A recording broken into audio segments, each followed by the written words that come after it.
Your goal is not in her. Assalamualaikum warahmatullahi wabarakatuh. Halo Sobat Jiswab, berjumpa lagi dengan saya Rizky Situmorang.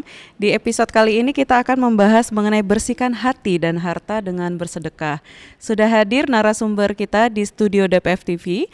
Beliau merupakan Dewan Pengawas Syariah dari Lembaga Amil Zakat Nasional DPF, Bapak Profesor Dr. Muhammad Amin Summa. Assalamualaikum warahmatullahi wabarakatuh. Assalamualaikum warahmatullahi wabarakatuh. Bagaimana kabarnya Pak Prof? Alhamdulillah. Alhamdulillah sehat ya, Masya Allah. Ini Bapak ternyata alumni COVID juga ya. COVID. Alumni Tulen. COVID. Kelas tingkat 5 soalnya.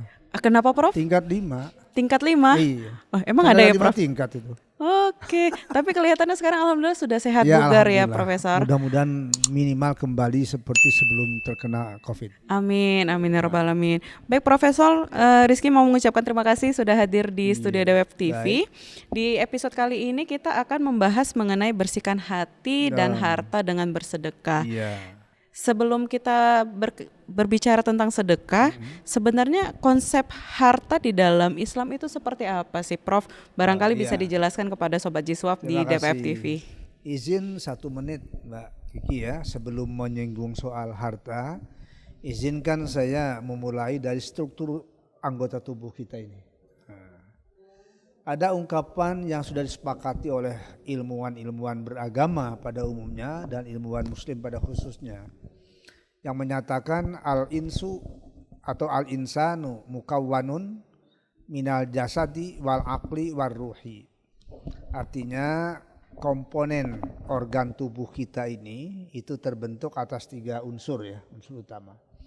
Yaitu unsur jasmani, fisik ya, atau biologis. Kedua unsur akal pikiran gitu kan, dan yang ketiga unsur rohani.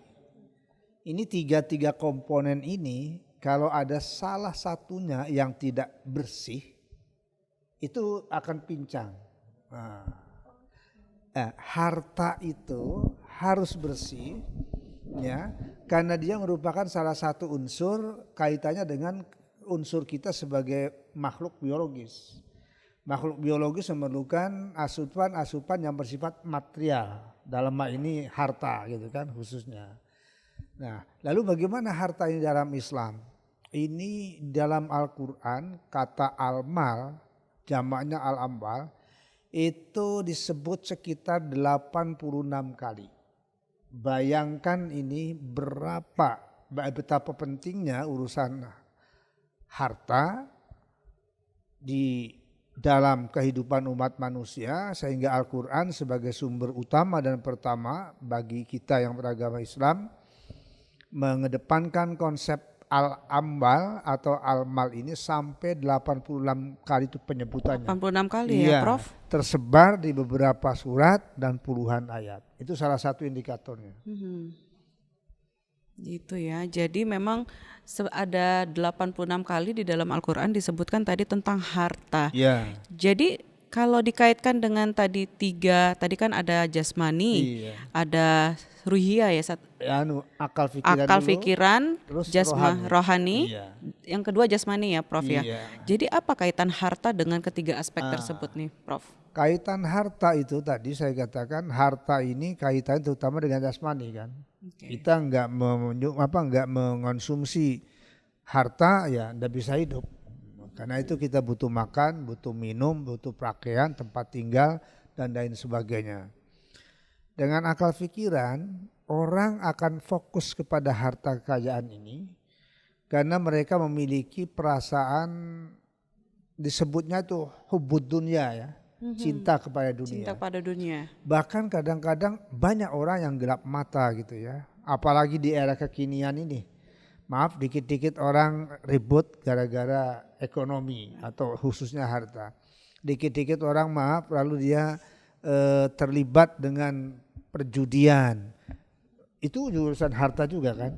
Dikit-dikit dia terlibat dengan urusan utang piutang dan lain sebagainya. Itu bukti bahwa mal itu memiliki hubungan yang sangat erat dengan urusan jasmani. Nah, tapi nanti akan berpengaruh pada akal pikiran atau akal pikiran. Kalau dia tidak memiliki harta, dia akan berpikir itu kan. Ada yang positif pikirannya, Ada yang juga negatif juga. Misalnya satu yang mencuri lah, yang menipu lah, yang goror segala macam. Itu karena itu kaitannya dengan akal pikiran. Tapi nanti akan berdampak pada kerohanian. Gimana kehidupan dia nih? Beda antara orang yang tercukupi dengan orang yang tidak tercukupi. Belum dari sisi pencariannya, perolehannya. Mana al-kasbul halal, mana yang kasbul haram, dan seterusnya. Yaitu kompleksitas kita lihatnya. Dan itulah yang mengapa menyebabkan memang baiknya harta itu harus kondisi bersih ya, Prof. Karena tadi ternyata dia selain untuk ke jasmani, dia juga bisa berkaitan dengan akal dan juga secara kerohaniannya ya. Baik Prof, terkait dengan harta yang harus dibersihkan.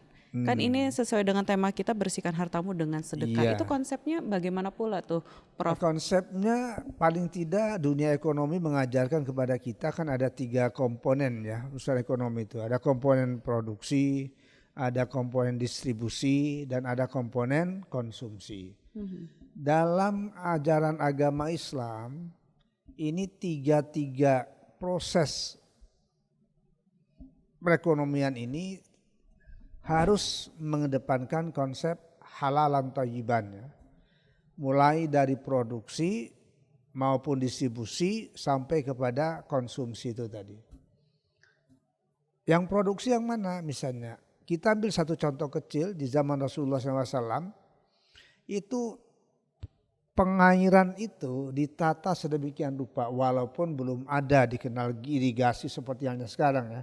Tapi peruntukannya itu sudah luar biasa dikemukakan. Misalnya ada hak yang namanya hak syuf'ah. Apa itu hak syuf'ah itu? Hak syuf'ah ini sebenarnya adalah hak yang dimiliki oleh mitra kerja atau ya dalam bidang ekonomi, atau tempatnya itu tepatnya hak ketetanggaan. Layaknya kita hidup bertetangga di rumah tangga itu ya, ada tembok, ada ini segala macam.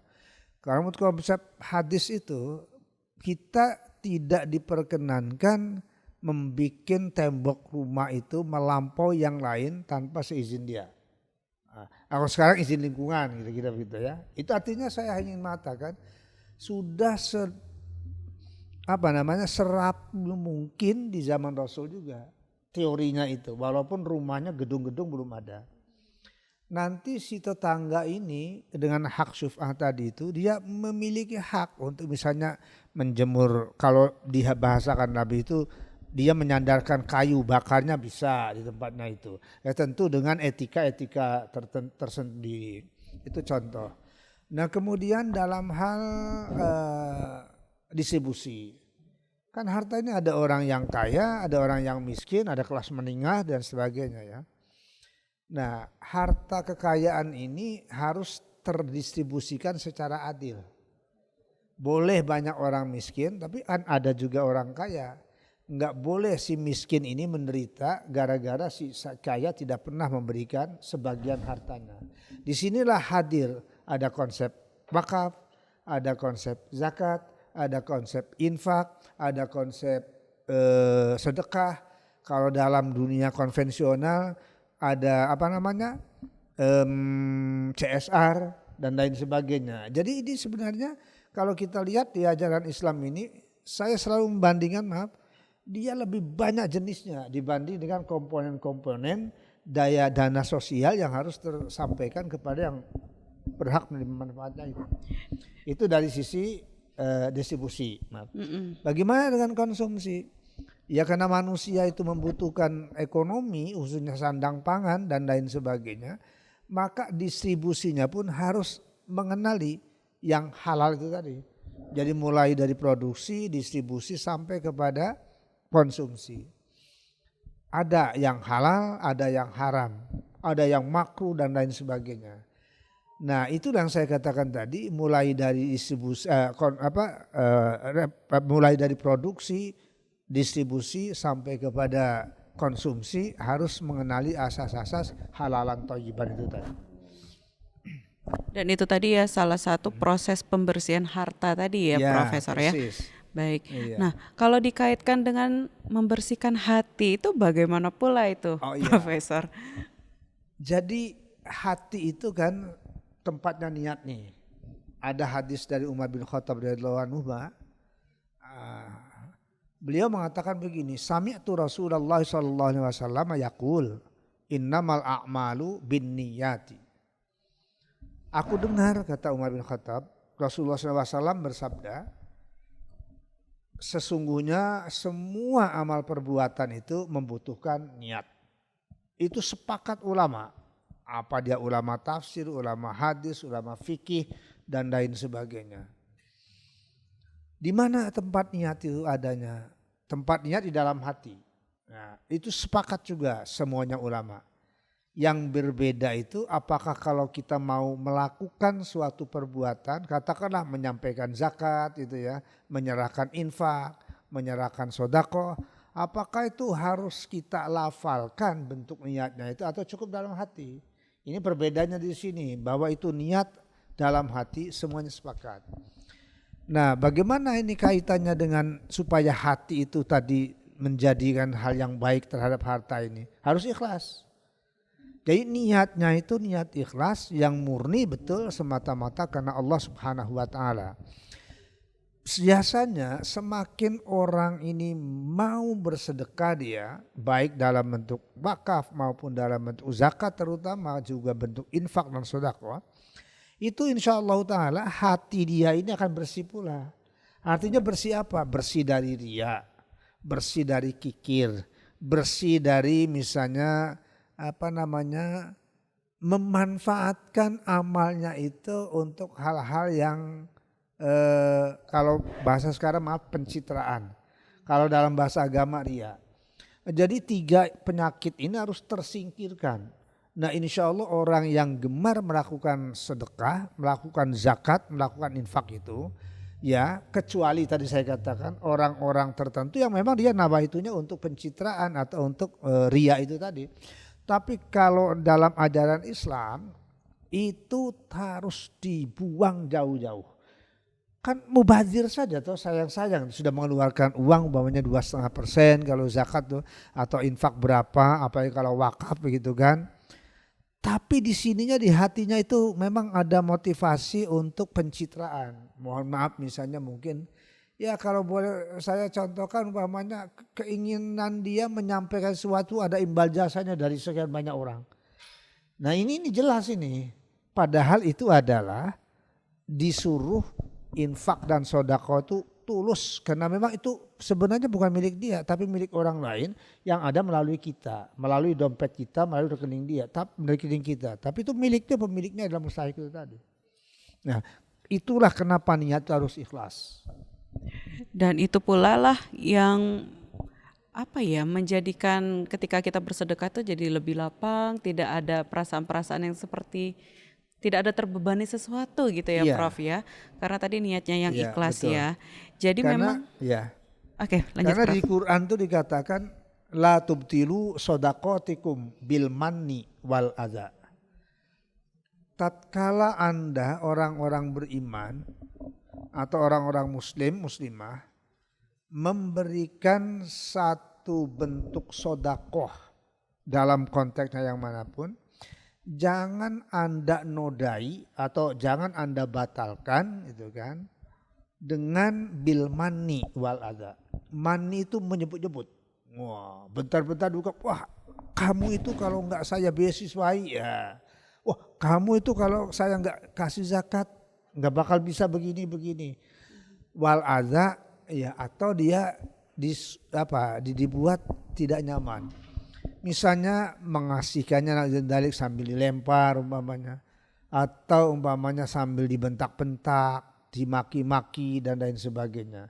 Nah itu tandanya dia tidak ikhlas. Makanya mulai dari action menyampaikan sodako itu tadi, infak dan sodako, baik mulut kita bahkan body language kita gitu kan, dan lain-lain atau tulisan kita tidak sampai mengusik perasaan si mustahik yang menerima itu. Nah itu. Oke. Menarik ini Profesor. Ada nggak barangkali treatment yang bisa Profesor bagikan buat Sobat Ya. Jiswab agar bersedekah ini bisa menjadi habit yang baik gitu, bisa istiqomah dijalankan setiap hari tuh, ada nggak kira-kira trikinya atau profesor yang bisa di-share ke Sobat Jiswab? Ada, saya kira ya. Yang pertama misalnya tadi itu, sadari bahwa ini adalah perintah agama. Agama itu pasti selalu kepada Allah Subhanahu wa taala kan, karena kita ini dikomandoi olehnya melalui wahyunya itu gitu kan. Jadi ini harus kita sadari betul bahwa ini ada perintah Allah, tidak bisa kita tolak. Yang pertama. Yang kedua, kita sadarkan juga diri kita bahwa ini memang harus dikeluarkan karena bukan milik kita. Tadi saya katakan Titipan itu Allah, titipan itu ya Allah. Prof ya. Jadi kalau di dalam dunia perbankan syariah itu ada wadiah namanya ya. Ya semacam itulah, pemilik aslinya itu adalah nasabah. Si bank hanya dititipkan saja itu. Nah, jadi Allah menitipkan harta kekayaan kepada kita seperti anak. Anak suka dikatakan titipan Tuhan kan. Nah sebenarnya harta juga sama itu. Sebab kapan saja Allah mau mengambil, dalam waktu sesaat bisa terambil. Itu yang kedua. Nah yang ketiga, untuk tadi tulus itu, sampai hadis menggambarkannya, kalau Anda memberikan sumbangan apapun bentuknya, apa itu sedekah, apa itu zakat, apa itu infak, dengan tangan kanan, sampai digambarkan tangan kirimu ini tidak perlu tahu. Padahal ini pasangan ya, tangan kanan kiri. Apa simbolnya itu? Nah itu simbolnya itu jadi memang karena ketulusan itu tadi, sehingga ketika tangan kanan ini simbol, karena dalam Al-Quran itu kanan ini simbol kebaikan. Jadi yang simbol si tangan kiri ini yang biasanya tukang bersih-bersih gitu. Nah ini jangan sampai tahu lah gitu, menggambarkan ini simbol kebaikan, simbol kebersihan. Sampai-sampai teman setianya saja nggak tahu kalau tangan kanan memberikan sesuatu. Nah ini maknanya itu untuk melatih diri kita supaya tulus ikhlas itu tadi. Ya apa yang dikeluarkan oleh kita itu jangan lagi diingat-ingat ya. Maaf kalau boleh pinjam istilah kita ke belakang ya. Kan orang ke belakang itu ikhlas dia ya. Sudah dibuang itu ya sudah lah, nggak pernah diingat-ingat itu kan. Betul, Ditengok pun dia tidak gitu kan. Kira-kira seperti itulah gambarannya. Minimal 3 hal itu tadi. 3 hal tadi. Wah Sobat Jiswab menarik ya. Ini 3 poin yang disampaikan Profesor tadi boleh kita latih agar kegiatan bersedekah ini bisa menjadi kebiasaan yang baik ya untuk kita Prof, karena ini bisa membersihkan hati dan juga bisa membersihkan harta kita. Profesor, terima kasih atas inspirasinya. Sama-sama. Semoga Profesor tetap sehat ya Amin, Prof. amin ya Allah. Ya baik Sobat Jiswab, ingin kita informasikan juga Prof Amin Suma ini juga aktif menulis. Seperti yang bisa Sobat lihat ada 3 buku yang sudah hadir di studio kita. Itu ada buku Spiritual Journey. Ini buku terbaru ya Prof, menceritakan tentang pengalaman. Yang terbaru Tafsir Al-Amin itu. Oh yang terbaru itu Tafsir Al-Amin, Bedah Surah Al-Maidah. Terus ada juga Spiritual Journey tentang perjalanan waktu Profesor menjadi penyintas COVID ya Prof. Betul. Terus ada juga Al-Quran dan Bencana Alam. Buat Sobat Jiswab yang ingin membeli buku Profesor bisa menghubungi call center Lasnas DPF ataupun menghubungi kita melalui sosial media Lasnas DPF. Nah tidak lupa juga ini ada parfum goodie. Dengan membeli parfum goodie artinya nanti Sobat Jiswab sudah berdonasi sebesar 5% untuk program pendidikan yang dilaksanakan oleh Lasnas DPF. Untuk informasi lebih lanjutnya nanti bisa lihat di sosial medianya kita ataupun kunjungi langsung di sosial medianya Parfum Goodie. Baik Sobat Jiswab, terima kasih sudah menyaksikan episode kali ini. Jangan lupa saksikan episode selanjutnya setiap hari Jumat pukul 4 sore. Saya Rizky Situmorang undur diri. Assalamualaikum warahmatullahi wabarakatuh. Bye-bye. And I'll go